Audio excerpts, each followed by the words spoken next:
নমস্কার বন্ধুরা, কাকলির রান্নাঘর উইথ ভিলেজ ফুডে সবাইকে স্বাগত জানিয়ে আজকে আমি আপনাদের সাথে শেয়ার করব উচ্ছের দুর্দান্ত একটি রেসিপি।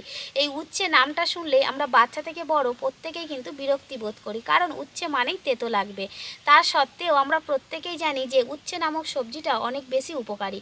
তাই আজকের আমি এই উচ্ছে দিয়ে এমন একটি রেসিপি আপনাদের সাথে শেয়ার করব, যেভাবে রান্না করলে কিন্তু একটু তেতো তো লাগবে না, এমনকি বাচ্চা থেকে বড় সবাই কিন্তু চেটে পুটে খাবে। তো বন্ধুরা, আজকের রেসিপিটা আপনারা প্লিজ প্রথম থেকে শেষ পর্যন্ত দেখতে থাকুন, আশা করছি খুবই ভালো লাগবে। আর যে সকল বন্ধুরা এখনও পর্যন্ত নতুন, তারা যদি ইউটিউব থেকে দেখেন তাহলে চ্যানেলটিকে সাবস্ক্রাইব এবং ফেসবুক পেজ থেকে দেখলে পেজটাকে ফলো করে আমার পাশে থাকবেন। তাহলে চলুন আজকে রেসিপিটা শুরু করে ফেলি। আজকে রেসিপি বানানোর জন্য আমি এখানে বেশ অনেকটা পরিমাণে উচ্ছে নিয়ে নিয়েছি, আর এখন বাজারে বেশ ভালোই তাজা তাজা খুব সুন্দর উচ্ছে পাওয়া যাচ্ছে। দাম কিন্তু মোটামুটি কম রয়েছে, তো যাদের যেখানে যেমন দামে পাওয়া যাচ্ছে উচ্ছেটা এখন খুব ভালোই পাওয়া যাচ্ছে। তো আমি এখানে বেশ অনেকটা উচ্ছে নিয়েছি। তো উচ্ছেগুলোকে আমি ভালো করে জল দিয়ে ধুয়েও নিয়েছি। এবার আমি গ্রেটারের সাহায্যে উচ্ছেগুলোকে গ্রেট করে নেব। এই দেখুন, একটা ছোট গ্রেটার নিয়েছি, এর সাহায্যে গ্রেট করে নেব। তো আপনাদের কাছে যদি ছোট গ্রেটার না থাকে, বড় গ্রেটারও থাকে, তাতেও হবে। তো এইভাবে ধরে আর এইভাবে খুব সুন্দর করে গ্রেট করে নিতে হবে। যদি উচ্ছের ভিতরের বীজটা একটু শক্ত হয়ে যায় তাহলে কিন্তু ফেলে দিতে হবে গ্রেট করার পর। আর যদি একদম কচি কচি উচ্ছে হয় তো এরকমভাবে গ্রেট করে নিলে দানা তো এমনি গ্রেট হয়ে যাবে। তো এইভাবে ঘষে নিতে হবে উচ্ছেটাকে। ছোট গ্রেটারটা দিয়ে করছিলাম তো একটু দেরি হচ্ছে, সেই জন্য আমি বড় গ্রেটার নিয়েছি। এটা দিয়ে করলে কি হবে, কাজটা অনেক তাড়াতাড়ি হয়ে যাবে।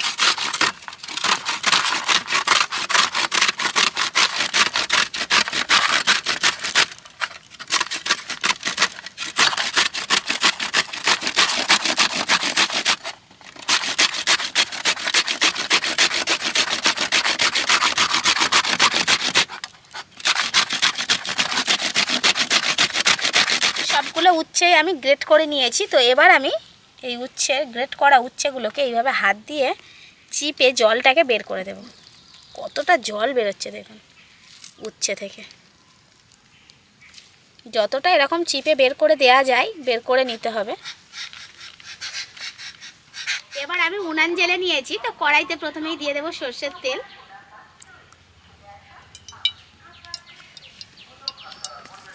এবার ওই তেলের মধ্যে আমি দিয়ে দেব একটু কালো জিরে। কালো জিরেটাকে প্রথমে একটু ভেজে নেব। এবার ওই তেলের মধ্যে আমি দিয়ে দেব পেঁয়াজ কুচি। পেঁয়াজটাকেও আমি ভেজে নেব। এবারে আমি দেব গ্রেট করে রাখা উচ্ছে।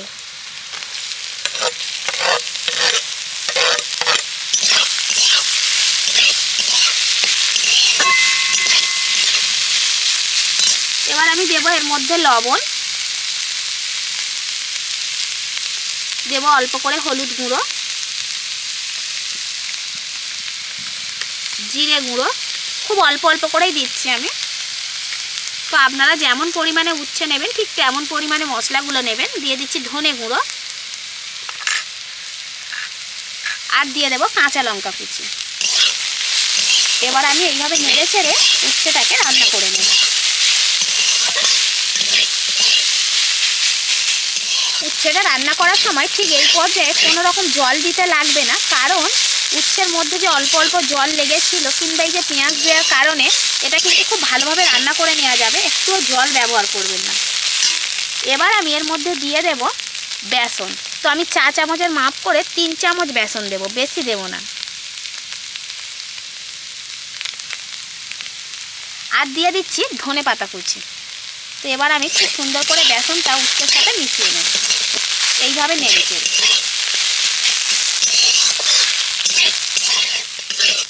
খুব সুন্দর করে আমি রান্নাটা করে নিয়েছি। এবার আমি এটাকে নামিয়ে নেব একটা প্লেটের মধ্যে।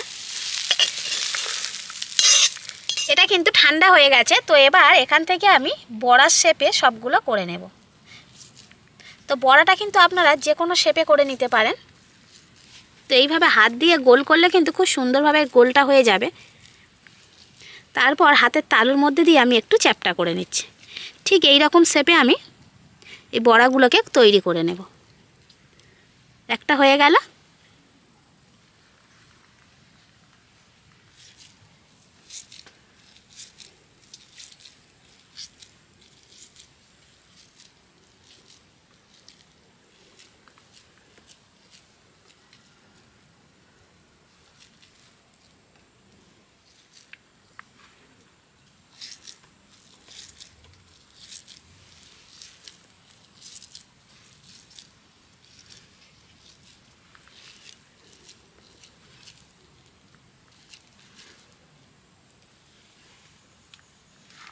বড়াগুলোকে এবার ভেজে নেব, তাই কড়াইতে তেল গরম করতে দিয়েছিলাম।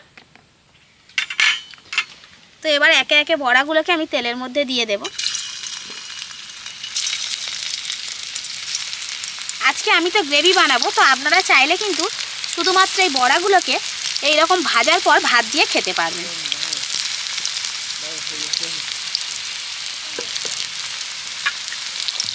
বড়াগুলোকে উল্টে পাল্টে ভালো করেই ভেজে নেব।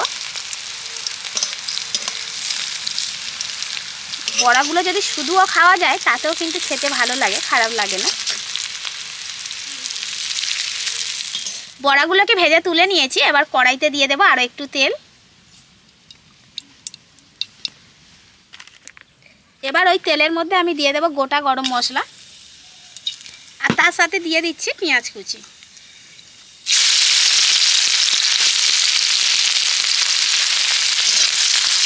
এবার দিয়ে দেবো আদা বাটা, আর দিয়ে দিচ্ছি টমেটো কুচি।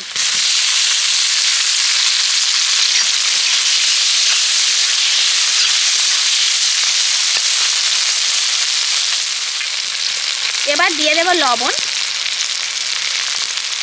দিয়ে দিচ্ছি হলুদ গুঁড়ো। ভালো করে একটু নেড়ে নেব।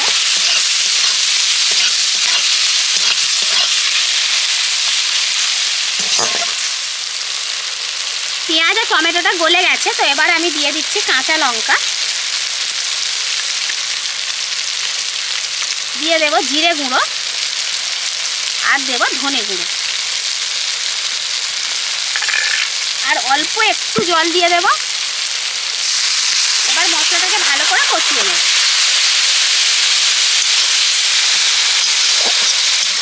মশলাটা খুব ভালো করে কষিয়ে নিয়েছি, মশলা থেকে তেল ছেড়ে দিয়েছে। তো এবার আমি এর মধ্যে দিয়ে দিচ্ছি জল।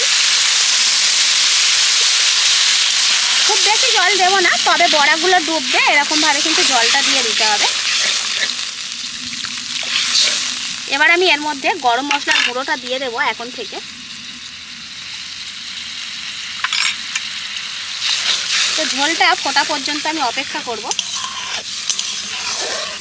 ঝোল তো ফুটে গেছে, এবার আমি ভেজে রাখা বড়াগুলোকে ঝোলের মধ্যে দিয়ে দেব।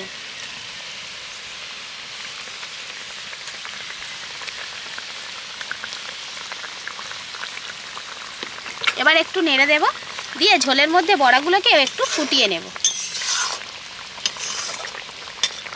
সবশেষে ধনেপাতা কুচি দিয়ে এটাকে নামিয়ে নেব। তো একটু নেড়ে দেব। খুব বেশি ঝোল হবে না, একদম মাখা মাখা হবে।